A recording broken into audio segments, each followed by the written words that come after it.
sabana. Are you ready? Hijau, hijau, hijau mania. Hijau, hijau, hijau mania. Hijau, hijau, hijau mania. Assalamualaikum warahmatullahi wabarakatuh. Perkenalkan, nama saya Naila Nahdliatus Azhara dengan ajaran NIM 1041. Di sini saya akan memaparkan hasil review teater yang diambil dari video teater yang berjudul Orang-orang di Tikungan Jalan yang akan dianalisis menggunakan teori semiotika. Nah, di sini saya akan membahas jenis ruang dalam pertunjukan yang berfungsi sebagai simbol dan pembentuk makna dalam teater. Jadi, dalam teater ini, ruang tidak hanya berfungsi sebagai tempat berlangsungnya pertunjukan, melainkan sebagai sistem tanda yang membentuk makna. Jadi, berdasarkan teori Edward T. Hall, ruang dibagi menjadi 3 jenis, yaitu ruang sistem tetap, ruang semi tetap, dan ruang informal. Nah, ketiga jenis ruang ini saling mendukung dalam membangun makna sosial dan emosional dalam pertunjukan. Yang pertama ada ruang sistem tetap. Jadi, dalam teater ini terlihat dari bentuk panggung yang berbentuk persegi panjang dengan posisi penonton yang dekat dengan panggung.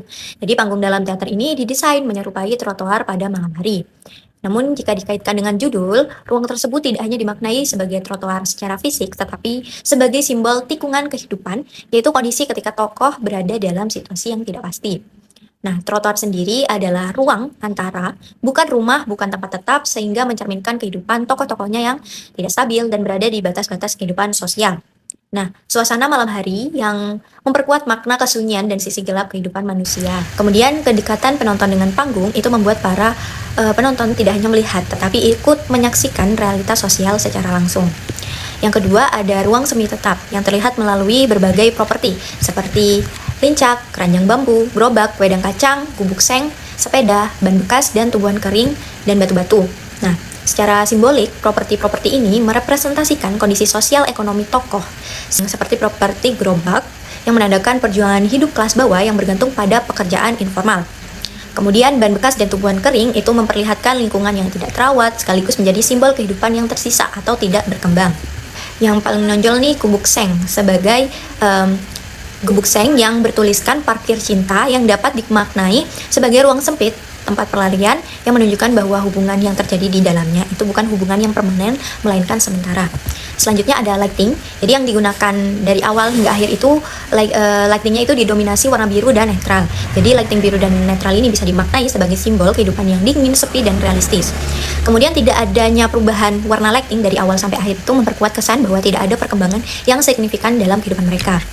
Yang terakhir ada ruang informal yang terlihat dari pengaturan jarak dan posisi antar tokoh di atas panggung. Jadi ada tokoh yang nama Joko dan Sri yang sering berada berdekatan di tengah-tengah panggung, di pinggir-pinggir panggung, tapi yang lebih dominan itu di tengah, yang menunjukkan bahwa mereka menjadi pusat konflik dan makna cerita sekaligus menandakan adanya kekerabatan dalam hubungan mereka. Sementara itu, tokoh lain seperti penjual dan tokoh botak yang kebanyakan berada di pinggir itu menunjukkan posisi sebagai bagian dari latar kehidupan, bukan pusat konfliknya. Mereka hadir sebagai representasi lingkungan sosial yang mengelilingi si tokoh utama. Adapun tokoh Yeti yang karakternya itu sebagai pemabuk dapat dimaknai sebagai simbol pelarian dari realitas hidup yang keras, sekaligus menunjukkan adanya bentuk penyimpangan sosial akibat tekanan kehidupan. Nah, dengan demikian, ruang dalam teater ini dapat dipahami sebagai bahasa visual yang berfungsi menyampaikan makna tanpa harus dijelaskan melalui dialog. Jadi, ruang ini menjadi simbol kehidupan sosial, kondisi psikologi tokoh, serta hubungan antar tokoh. Melalui pengaturan ruang ini, penonton tidak hanya memahami ceritanya, tetapi juga bisa merasakan emosi dan realitas yang ingin disampaikan oleh aktor. Mungkin itu saja yang bisa saya sampaikan. Kurang lebihnya mohon maaf. Wassalamualaikum warahmatullahi wabarakatuh. Hijau, hijau.